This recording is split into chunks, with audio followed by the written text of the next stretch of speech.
ये एक भूतिया नर्स की कहानी है जो एक पुरानी अस्पताल में होती है।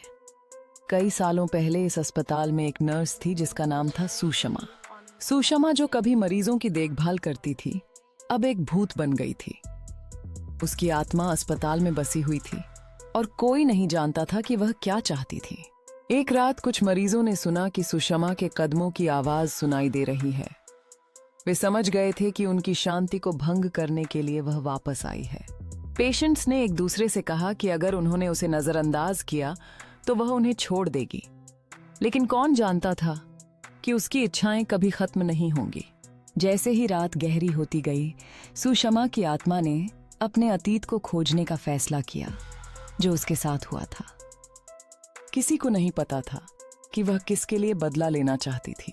एक साहसी नर्स ने सुषमा के साथ आमने सामने आने का निश्चय किया, यह जानकर कि केवल सच्चाई ही इस बुरे सपने को खत्म कर सकती है।